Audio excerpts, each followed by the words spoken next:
Welcome to the 34% podcast, where we provide practical advice, truth, and thoughts on everything and anything for those students who want to be a part of the 34% that stay in the church after graduation.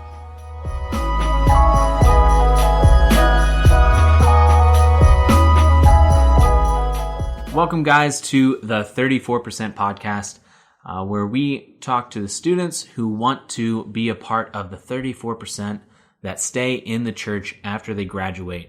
My name's Matt. I'm Lauren. And I am Noah. Yeah, Noah's with us today.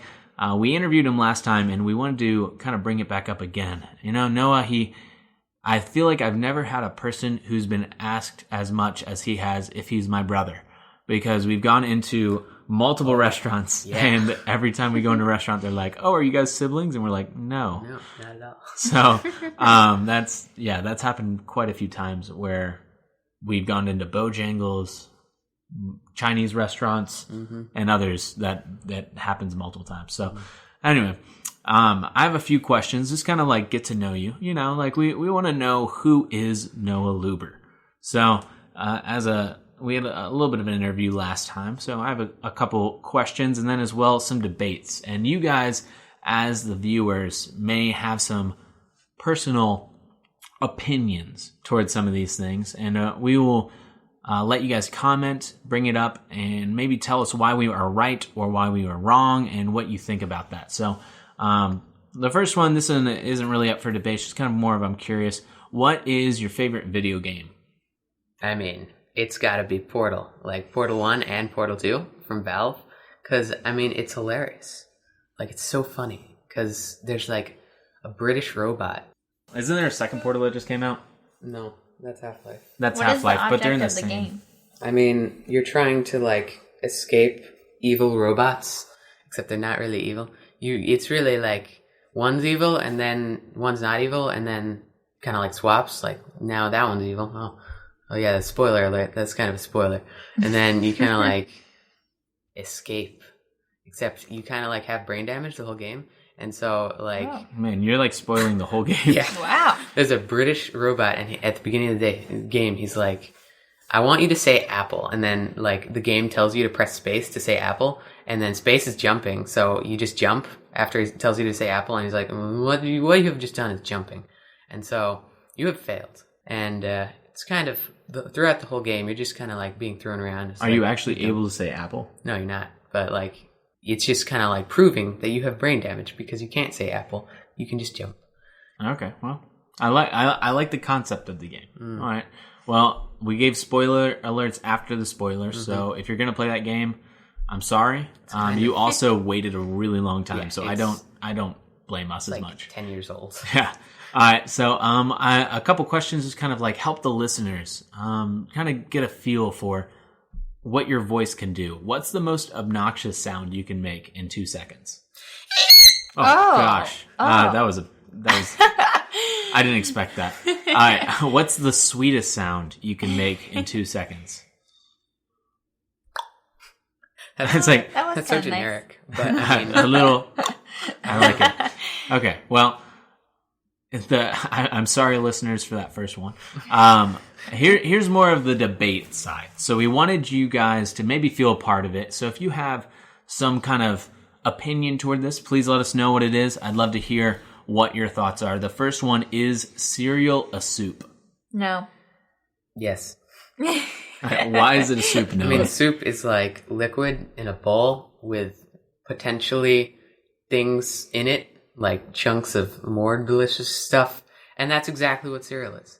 I mean, like, if you have tomato soup, it's just tomato juice stuff in a bowl, and cereal is just milk in a bowl with some particles, which are called cereal, and it's the same concept. It's just soup doesn't necessarily have to be savory. Like, there are soups which are sweet, so it is a soup. Okay, what about you, Lauren? What are your thoughts? I was looking at my ideas. You're Googling.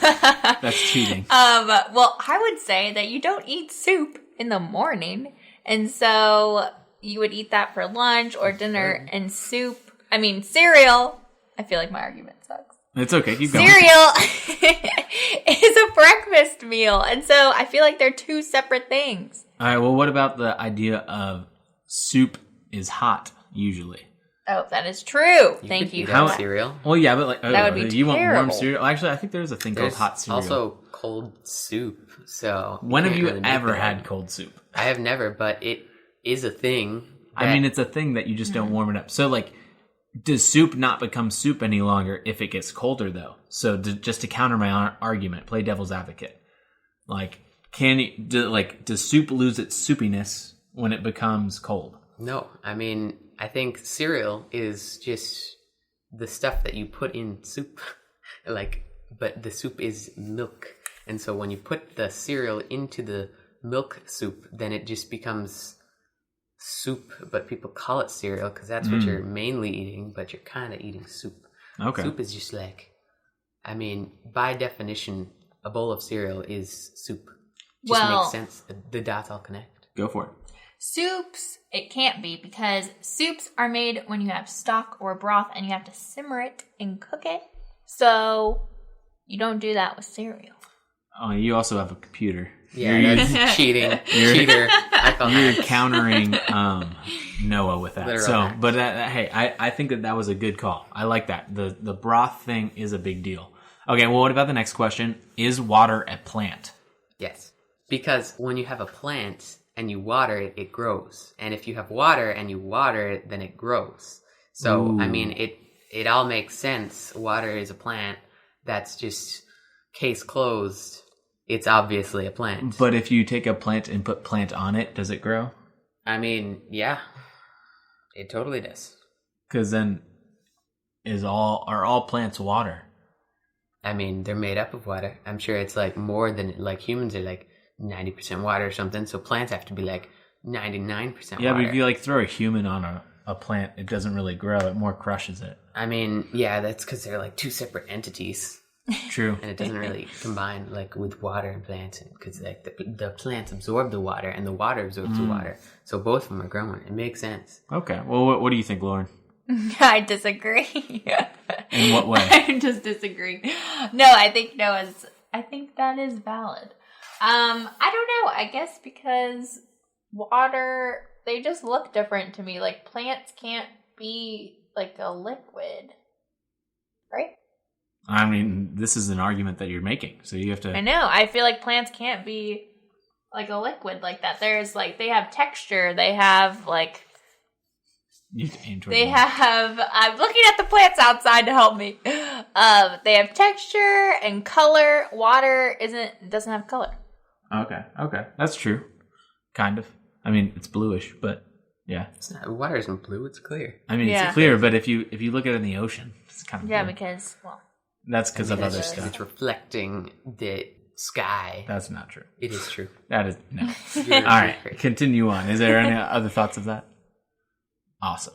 All right. Well, is a taco a sandwich? I'm no. gonna say it depends. Well, You were about to say no, and then you Yeah, heard it's- no, so you wanted to say no, yes. no, I didn't want to. I'm gonna say no because a sandwich has like two things, and a taco has like a connector between the two things. Yes. So it depends. Like if you're gonna like get two, But what if your Burrito. taco breaks? You know how like if you go to Chipotle, then you're, it turns you're- into a sandwich. Okay. Like okay. 100%. If you get like two tortillas and then put like taco stuff inside, then just smash them together, then it's a sandwich. But I mean, So if you're in mid bite and your taco rips, did that now just become a sandwich that you're eating? yeah, Wow, I mean, yeah, totally. that's an interesting Makes sense. transformation. Okay, what Yeah. do you think? No, I completely agree. Oh man, Sweet. I would agree only because I like being unique, and people would be so thrown off to think of. Actually, I totally would say a taco is a sandwich just to counter you guys. What? Wow. Yeah. Well, You think of jerk. is a sub a sandwich? I mean, It's called a Subway sandwich. Yeah, and but it's has- connected at the bottom. wait, you're right. Yeah, A taco is a sandwich. and It, it's a I hot think dog a it's sandwich. it depends. Do you hold it sideways? Like, if you hold the taco sideways, then it's a sandwich. But if you don't hold it sideways, then it's I not. think it's the material that you're using. Is that the right word? You gotta Material? Look up, Yeah, you gotta sure. look up the definition of a taco. Like, Yeah. is it Because it's specifically like thinner tortilla and bread? yeah. Well, and use your computer skills to Yeah, you look up, gotta- is a taco a sandwich? No. You got to look up the definition of a taco and a sandwich, so you can compare them. Okay, well, while she's looking that up, the last question I have for you would be, which way do you put your toilet paper?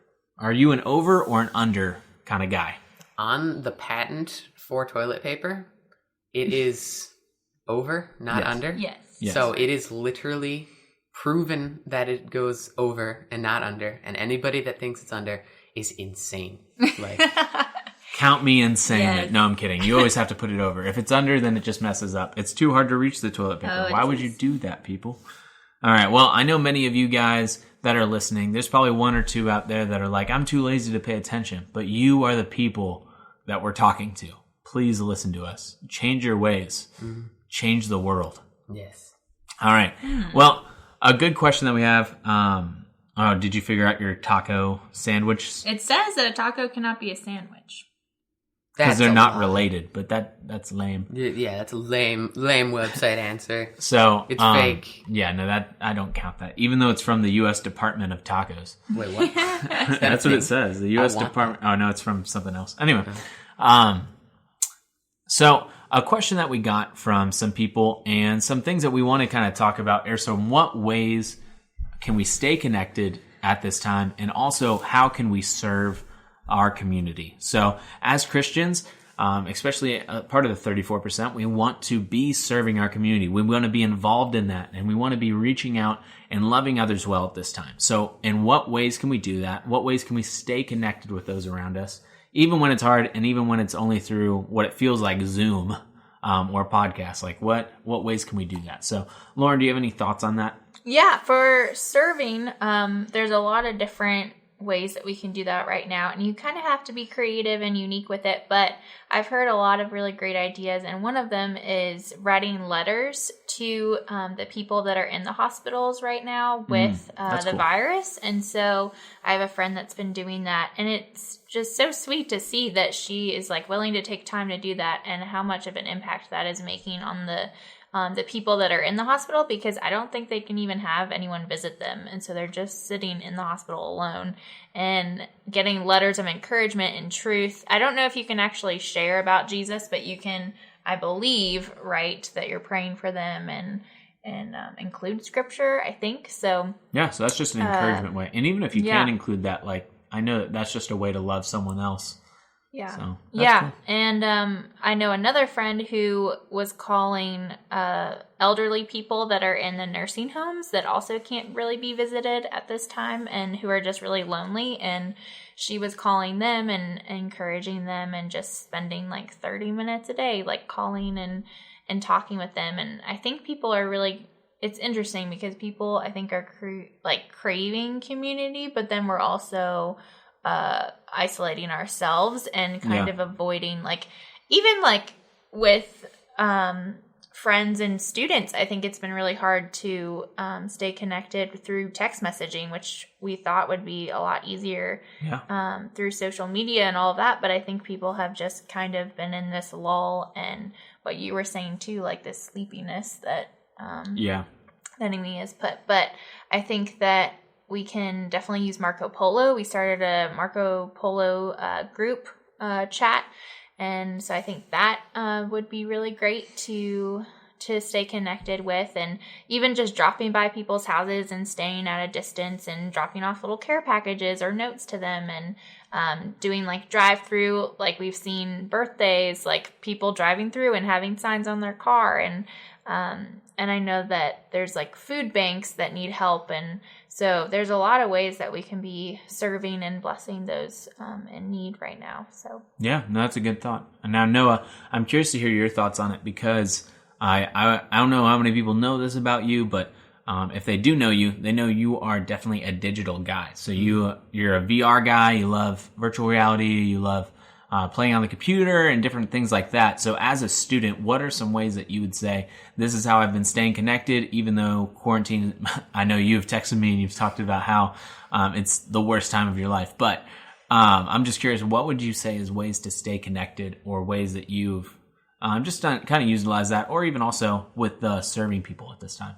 Yeah, I think due to modern technology, we can connect through things like Zoom and Discord. We have a student life Discord, and we can just like chat in that and just like keep each other company, not to get like so isolated from everybody. We can still like have our own little circle of being connected and being able to just chat with other people. And we played Minecraft a while ago, and we were all just hanging out, and it was just like in real life, but it's Minecraft and everybody's a block man.